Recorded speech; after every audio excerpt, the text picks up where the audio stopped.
So for this example, we're going to do a drop a question that has to do with domain. And the expression we were given is 1 over x plus 3. And we'll also write this in interval notation at the end. So when finding the domain, we're concerned with the denominator of the expression, not the numerator. You always want to make sure that everything is factored out as much as possible to see if anything cancels out. In this case, our expression is already in simplest form, so we just take our denominator and set it not equal to 0 and solve for x.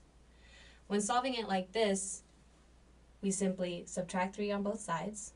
You treat it just as if it was an equal sign.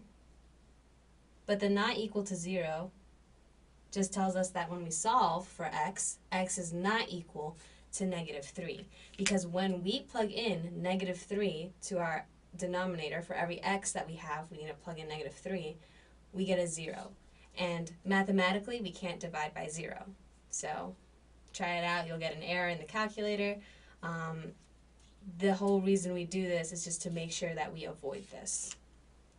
Interval notation will have it where x is acceptable for every number except negative 3.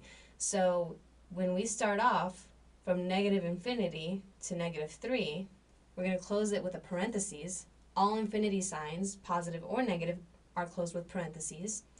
Union. The union is simply like if we're listing more than one interval, instead of a comma, we just use a U, and that signifies union. And it's just telling the reader that we have more than one interval. And we pick it up again from negative 3 up to infinity.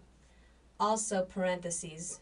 All infinities are closed with parentheses, and because the negative 3 is not included, it's a parentheses. If it were, we'd be using brackets.